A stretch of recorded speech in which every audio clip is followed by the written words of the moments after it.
Okay. I had to end I had to end the other live. We'll start again. So, I'm going to just begin from the top so there's no confusion, but today's live is on polarity, and I thought this would be a really fun subject to take a deeper dive into because it can create so much conflict and disharmony in our relationships, right? So, when we look at the masculine as, someone who needs to fit in a certain box, and if he doesn't fit in there, then he is doing it wrong, we are going to set ourselves up to always be disappointed and look for the worst in relationships, right? Because we are following someone else's unique blueprint rather than really deeply connecting and honoring our own, right? So, we want to just start to go deeper into the energetics in which we're embodying within our relationships. So, this means, in polarity as it relates to conflict, you're noticing if you're sort of approaching challenges from a space of being right or desiring to be happy? Or are you in your masculine trying to win a battle? Are you energetically treating him like an enemy? Or are you really sinking into it like you're on the same team? Like you're my ally, you're my partner, you're my person, you're someone I'm interested in getting to know better. You're not assuming the worst and like reacting to this so then he feels like he has to defend himself in the same way he probably did as a little boy to his mother, right? With this assumption and with this deep seated sort of trigger, I did something bad, I did something wrong, because that's going to bring up a ton of resistance, and it just lacks a lot of generosity, and it's short-sighted in terms of how we're just sort of jumping from this black and white sort of way of thinking versus all of the nuance that really is invited in when we're approaching love from just really a conscious, thoughtful, steady space within, right? So you all sent me some questions on this too, and I'm going to incorporate all of those into the discussion. But let's see what's piece I wanted to speak to first. It is about releasing kind of survival mode and building discernment. That is a big piece in which I wanted to talk about today, because when we are in survival mode in our relationships, meaning that we're scared of losing the other person or we're scared of not getting our needs met, we miss out on the ability to really see all of the possibility in a given action or in a given moment with them. Discernment means that we're able to judge it well versus like jump to conclusions or make harsh assumptions or go deep into protective mechanisms that often leave us with feeling tons of regret because we can see that we were flooded or we were in urgency mode or we went into it with this really biased interpretation.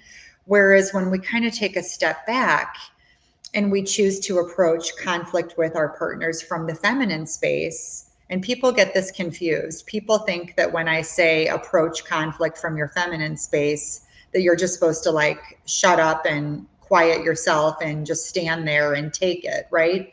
And it's not bad at all. But it is like that slowness, that deliberateness, that thoughtfulness, and judging well if it's a good time to speak your truth or if he's kind of shut down and in it and he's not going to hear a word you're saying. So it's like that really solid ability to trust yourself and consciously assess what is needed in that moment in time to de-escalate and bring out a better side or a softer side within the other person, right? And that can mean having to settle those willful parts of ourselves that want to do something immediately, that want it done, that want the answers, but to really not take that more short-sighted approach and really be able to assess what's possible given the dynamics of that moment. And when we can do this, when we can hold this steadiness, this will inspire a different energy in the other as well, because trust that on some level he is aware the challenges that you just overcame in that moment. Like if you have a pattern of doing the opposite of this, especially, and all of a sudden you are like showing up with this level of willingness to like slow yourself down, to be deliberate, to not just kind of cave to the willful parts, to do all of those things in real time, he will naturally, it's not true for every man, right? But like for any man that is on this path of growth and really reconnecting in relationship, he will naturally see that and be inspired to rise some as a result of that, right? And so the mistake I often see is when these sort of challenges occur, we feel like we have to protect ourselves and we get so defensive and we can get really mean too in an effort to be right or righteous or feel a sense of control or safety. And it's going to cause damage in the long run because we are not reacting to the moment. We are reacting to something in our past or something we're scared of happening or something we were told could happen, right? We're not in that present moment awareness, and he can feel that. And so when you drop down and you see the moment for what it is, you suddenly begin to speak in a way that is much softer and invites in a level of emotional safety that was not available to either of you in the situation before, right? Within the dynamic before. Let's see. The biggest thing with polarity teachings too that I see as a huge sort of opportunity is not operating under what someone else would do, right? Like really slowing down and connecting to what feels authentic and true for you. So often, in an effort to say and do the right thing, we will take on the persona of something we heard on a podcast or something we heard someone else do that was successful, versus like checking in to see if that is authentic to us, right? And not operating under sort of a persona of let's just get through the moment and give him what he wants, right? But to actually like develop healthy skills to speak your truth and to share what's in your heart. But again, practicing judging well so you are doing it in a way in which he can hear. Because one of the biggest relationship questions I get when it comes to conflict and polarity is, don't I have a right to tell him what's on my mind? And yeah, to a certain extent, but if he's shut down, he's not going to hear it. And that's a harsh reality, right? So you can speak your truth at any time, but if you want to reconcile and have an opportunity to grow in intimacy, then really assessing timing is key, because the reality is that if he's shut down, he doesn't care what we're feeling in that moment. And so we need to give him time and opportunity to move through his process. So when we communicate, it's actually from a space in which he can truly hear and connect to his heart through our ability to discern and to be present and to notice all that is and set another up for success, because that's really what love is, right? It's about seeing another person and being able to really intuit what's going to bring out the best in them and vice versa, right? And if it's a situation where we're constantly escalating instead of de-escalating, that is going to create wear and tear on a dynamic over time. And so it's about, that surrendering of those willful parts so you can truly begin to draw out the best in him and allow him to see you as the feminine energy woman that you are, right? See you in that feminine space where you ignite like the beautiful instincts that live inside of him, the generous instincts, the protective instincts, the parts of him that really want to rise to the occasion. But when we go into argument with a masculine man and we are in our masculine space, he is going to take on the energetics of winning, of conquering, of defeating. And that can lead to a lot of escalation, right, in the wrong direction. So we have such tremendous opportunity when we kind of go in and check in with ourselves to change the trajectory or to break these cycles and patterns and conflict.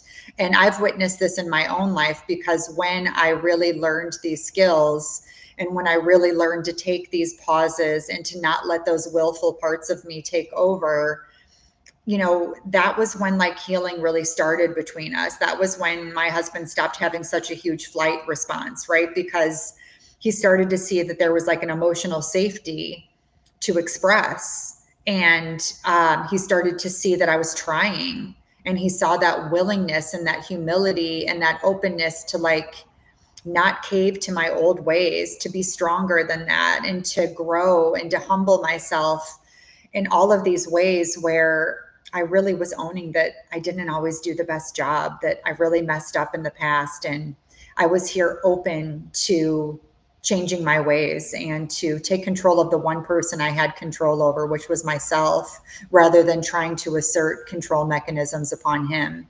And when I did that, he saw it, and it really invited a powerful shift into our relationship and the ways in which we approached conflict. And it created like a really beautiful safety and opening to go deeper. That is possible only if he wants to change. In my case, it isn't happening, and looks like we are on a breakup because more than a week of silence from his side again. That is a hard truth. It's absolutely true. He has to be willing to change. He has to be willing to look at himself. So in this, there's a few things that I invite you to consider. So first, if you've been doing this, and there's layers to this, right? It's deeply, deeply nuanced. But let's say in this situation that's just being described, you've been kind of waiting to see, right? And there's like an energetic of waiting, and you haven't let go.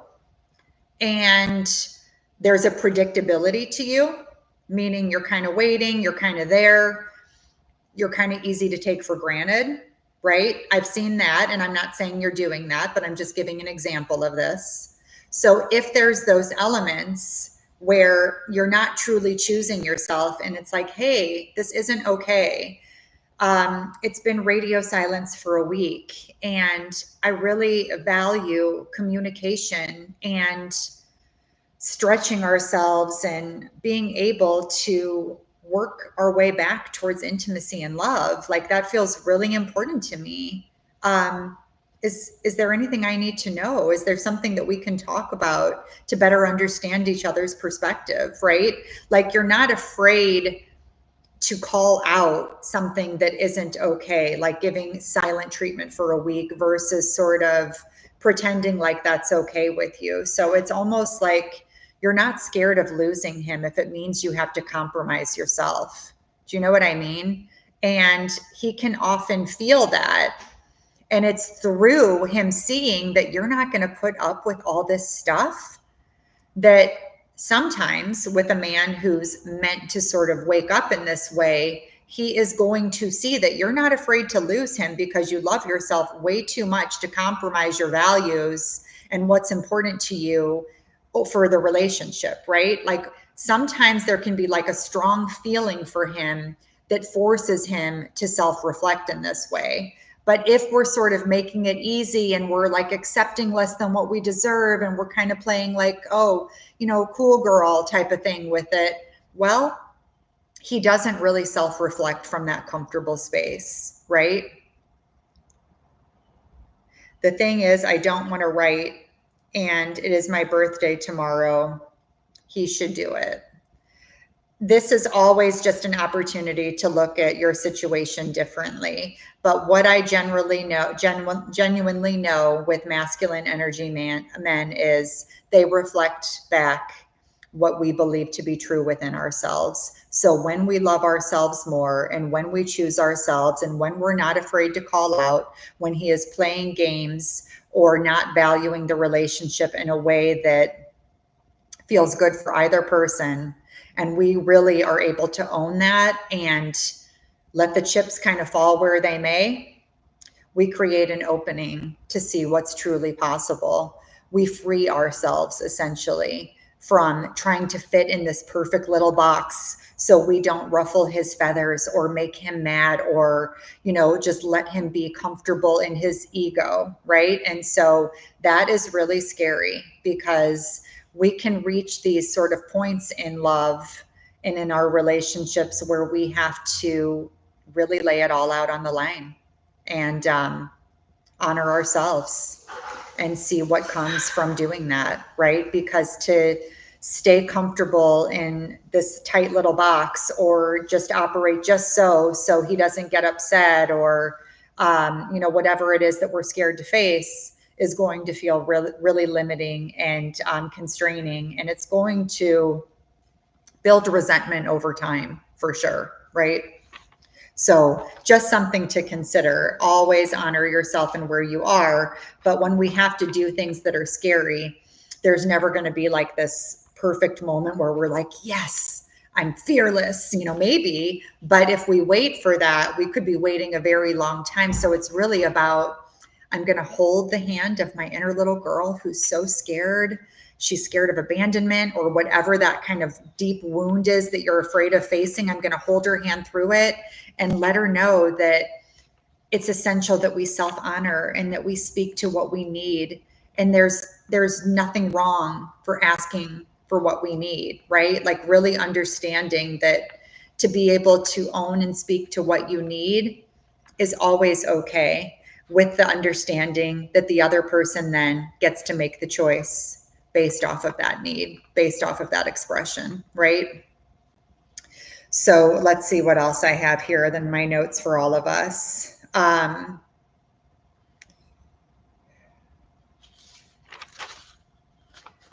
Taking responsibility for I talked a little bit about that, taking responsibility for your energy and the lens in which you're seeing him through.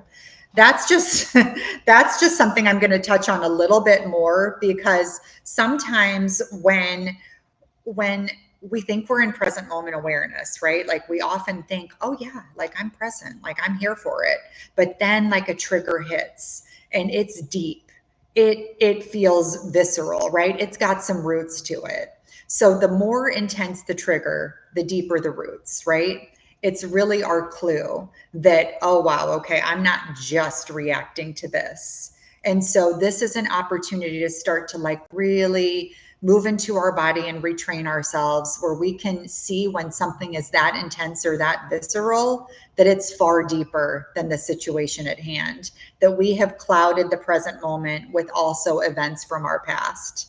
And so this is an opportunity to start to drop down into your body, see what it is that you're experiencing and feeling inside of yourself, and maybe even giving voice to it, right? Like I can see that I'm reacting to more than what just happened now.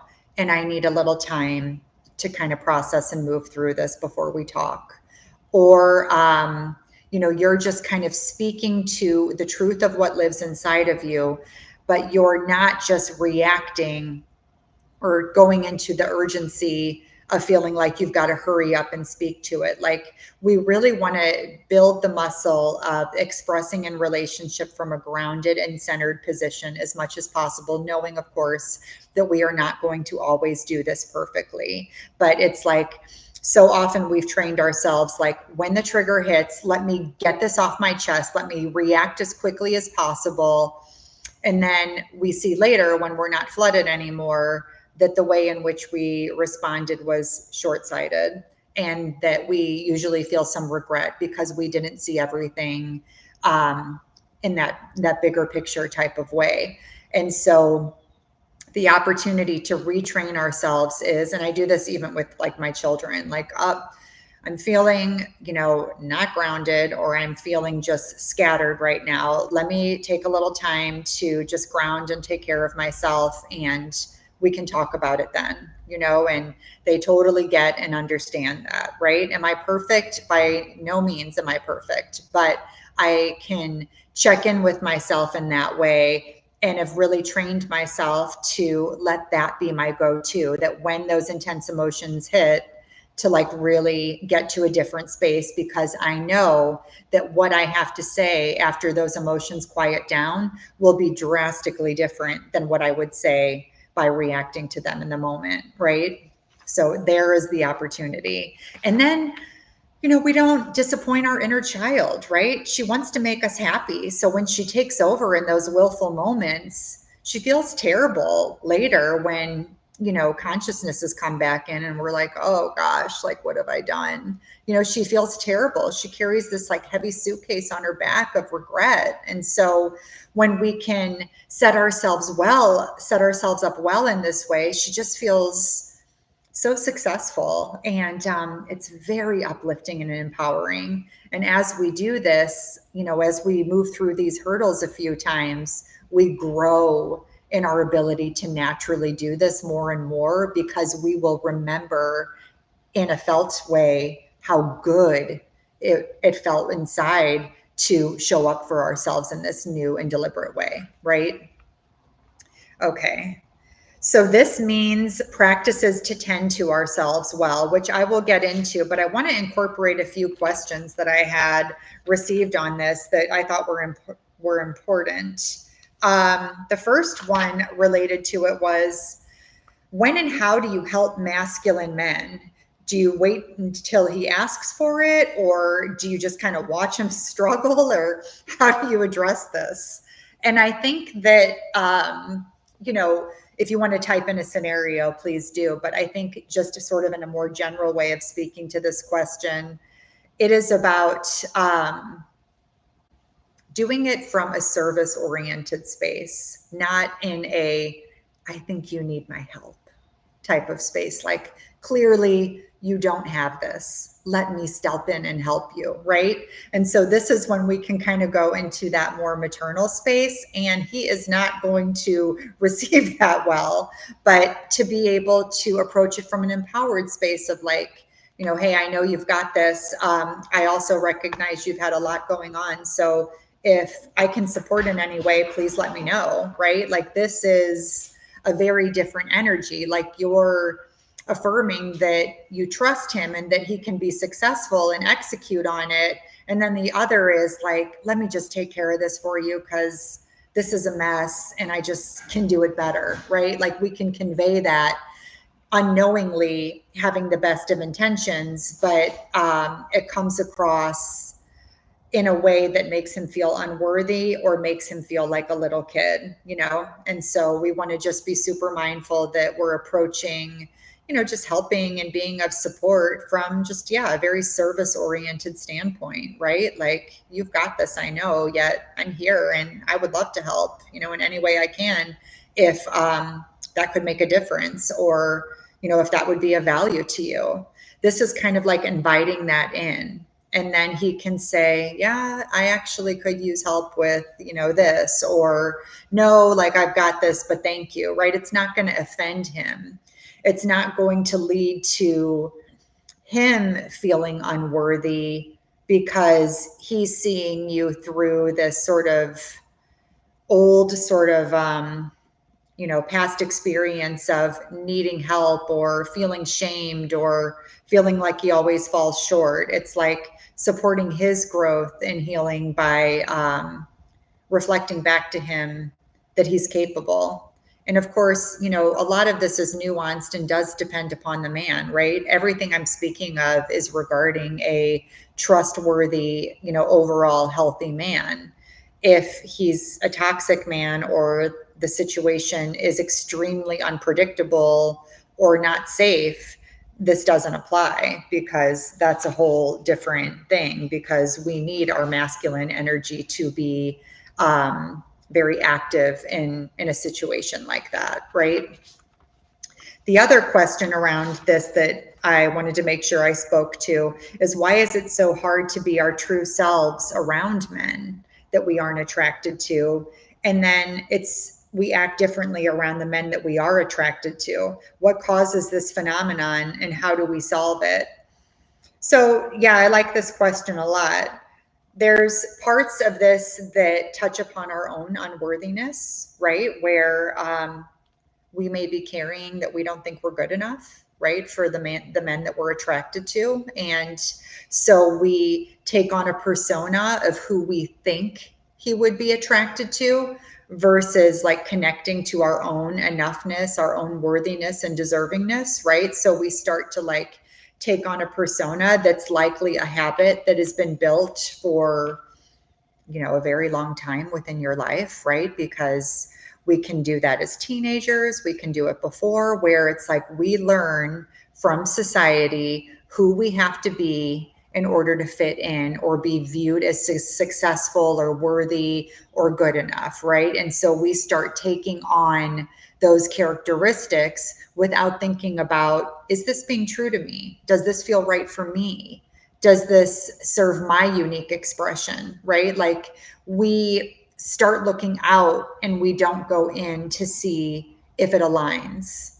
And so part of this practice of healing this is when you're with a man that you're attracted to and you catch yourself wanting to go into persona or just wanting to be a different version of who you are or trying to be the version that you think they want you to be, it's like you're really catching this and you're really like resetting this and you just practice being a little bit more true to you, right? So this means you're like catching those tendencies and habits to make it more interesting, to make it more exciting. I'll see this. I love to give examples with my children sometimes with this because it really is a retraining of our inner child. But it's like I'll see one of my sons, my youngest son, sometimes like put on a show when he's uncomfortable and nervous. He feels like he has to be the comedian or, have the most interesting things to talk about and keep it, really exciting for the other people. And then I notice as he gets comfortable, he can kind of release that. And I just start to notice a steadiness emerge where he's no longer the comedian or like the clown or feeling like he's got to embellish or exaggerate stories and make it more interesting. He just kind of settles in and he starts to like show more of his authentic self. And with this example, I've always like been able to bring that to his attention, which is a real opportunity because unless we see it, we can't really address it, which is why sometimes this habit can perpetuate for so long. But I will be able to say, like, I notice when, he's over, sometimes there's this tendency. And I notice now you seem so much more relaxed with him. And it's really beautiful to like watch you just be your natural self and just to see you hold that space for being you and that's always enough, right? And he's kind of noticed that over the years because I've been able to like really bring that to his attention lots of different times. And it's like, yeah, he'll notice himself kind of like going into clown mode or like joking mode, and he'll kind of settle himself and not put so much pressure around him and needing to be viewed a certain way by other people and starting to like form that own sense of self, of enoughness, and kind of just not worrying about what they're thinking or feeling and taking responsibility for himself, right? And this is the idea that if we can teach this to our children, then they don't have to go through these layers and layers of codependent healing that we necessarily have had to go through. Let's see. I would love your views on the masculine instinct to provide and give to us. I initially projected some standards of how he should be providing for me, paying for dates and gifts, etc. I think that was the entirety of it. Well, men are not going to be, hold on.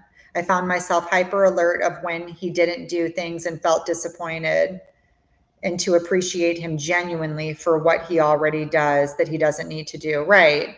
Because it's kind of like diva behavior, whether we, realize it or not, to like kind of go into, hold on. Yeah, I don't believe in like kind of laying it down in this way because sometimes with the best of intentions, we can come off entitled and like we're owed, and men do not respond well to a woman that feels like she is owed something from them. And so it can kind of take on a persona that has like flavors of like being owed, being entitled, he should be, doing X, and it's kind of putting conditions on things. And so, yes, we have value systems and standards, and everything is an invitation. So we can see who a man is and decide if that's enough for us. And so, like in this situation that was just described, it's like an example would be, I'm an old fashioned girl, and it always has felt really good to me to not do it the 50-50 way. And, I want to be super respectful of, money and, the way in which we, sort of handle these different situations. Yet I want to be really honest that it just feels really good to receive from my man in this way, right? And we just sort of put it out as an invitation, right? But it's not an expectation, like I expect this, I expect that, but it's more like these are things that are important to me, or I do want to own that I'm a bit more traditional, yet I also, want to honor and respect what's doable within our relationship as we get to know each other more. And so there's that invitation of speaking to what it is that you want and holding space for it. And then there's that ability to take a step back and see how he shows up. Does he show up with integrity? Does he go the extra mile? Does he take consideration to the things that are important to you? And so it's like, we want to just set him up for success, but not sort of view him from this lens of, unless you do these things, then you're not going to work for me type of thing, right? Because that's starting to put conditions upon him that are going to feel really limiting and block him from wanting to give. Because men fall in love when they are giving to an open-hearted, appreciative woman who isn't sort of like demanding it from him energetically in any way, right? There's a softening there. Hold on, there's one other piece. That have set standards of what a high value man should do. Yeah, I feel like it's more nuanced than that, basically, to speak to that a little bit more. It's like, it's a lot more nuanced than like, these are my standards. You see who he is. You see how he rises to the occasion. It becomes that dance of not like kind of a checklist. Does he do this, that, and the other? If not, you're out. Unless, of course, they are like deep, deep, deep values where it's like, no, this is a non-negotiable, like no way, right? But if it's like, you see that he's a good man and he's willing and he is showing up, to be able to have some nuance and flexibility within that dance as you speak to your preferences, you honor who he is, and you find this beautiful flow and balance within the dynamic. Is this speaking to it? Please let me know. Because sometimes we can make love transactional, and we're doing it to kind of like get an outcome or get something on our end, instead of just like really being able to witness like who he is, and to see all the ways in which he really is desiring to make us happy. And this like really brings the question of, are we open to seeing how he loves us his way versus demanding it our own way, right? And this is also, there's also a lot of nuance in this too, right? That it's like, when we have tunnel vision, like, you need to love me like this, we miss out on all of the ways in which he is showing us how he loves in his way. And this is kind of how we can block the beauty that is trying to make its way in, because we are saying, unless it looks like this, then just scratch it. And there's this other part of you that like, we're trying to make its way in, we just have a different entrance, right? And so we just want to make sure that we have that openness and that flexibility to really, really open our eyes to this. I had shared an example about this in my group recently where, like in my business, I had got a lovely new woman that I was supporting, and I wanted to know how she found me. And she found me in this like really random, like roundabout way. And I was thinking like, oh, she should have found me through the site or like this, in this very specific way. And she's like, oh yeah, I found you. And I was like, oh, okay. So being able to like see that I was blessed with like, different opportunities, this being one, and instead not focused on how it should have occurred in my limited mind, right? And so to open myself up to all of those possibilities. And we can really do this with our men too. Like we can really say, what? You did it like this? No, not seeing all of the beauty and effort and time that went in to the way in which he approached it. And this can go into love languages a little bit, right? Like that's why I always think it's really helpful to understand each other in that way. Like, my husband being more of like an acts of service, right? Like that's really his love language. And so that's one way in which he really loves me. But when we first got together, it's like, you're not doing all these other things. You're not showing me the affection. There's no terms of endearment, blah, blah, blah, blah, blah. And then I saw, oh my gosh, like he's showing me so much love by being in deep service. And so to be able to acknowledge that and say, hey, I love all of the sweet things you care for me.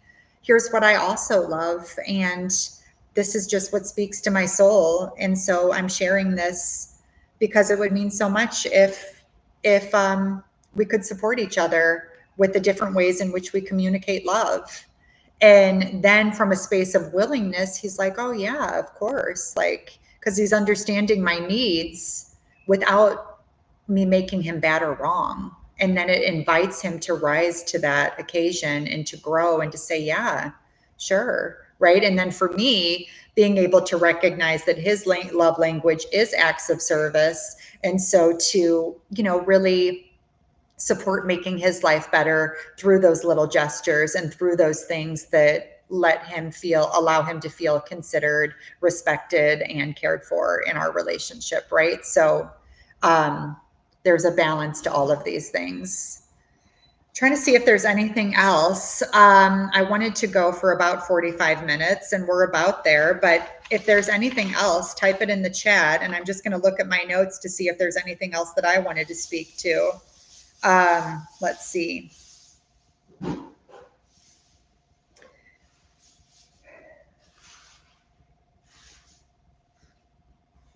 So I think the last piece that I'll finish wrapping up with is the expansiveness found in polarity is from freeing ourselves from the limited lens in which we've viewed this from, right? And so if there's any sort of like practice I could invite you to bring into your life, it would be less looking out to figure out from like a podcast or a well-intentioned friend or like different, videos and saying, okay, like it should look like this, but to like really go in and to see what it is that you need and how to speak to what you need from a space of softening and from a space of love and from a space of vulnerability, right? To like really sit with it and get underneath some of that charge or expectation or sort of those triggering or survival components and sit with what the need is and how you can express that from a soft, like open-hearted, feminine space that will bring out the best in him, because we want to always operate under the assumption that our men want to make us happy. They want to be successful around us. Men love to contribute to a happy woman's life in the most meaningful ways. And if we can remember that, instead of viewing him as our adversary, we will naturally release some of these, obligatory, expecting type of energies that we were just talking about. And we will go into it with an openness and a softness that will inspire our men even more to want to support and to honor what we feel inside in these beautiful ways. So yeah, I think that's it. But thank you for joining. Sorry about the technical glitch. I was going to tell you all, I do have my group waitlist back up. I decided to run it again in June. So this group is like deeply, deeply nourishing for many of the things that we're talking about. So if it speaks to you, I encourage you to sign up on the waitlist because I give special little perks there. And yeah, if I can support you further, comment and talk soon. Okay. Thanks for being here today.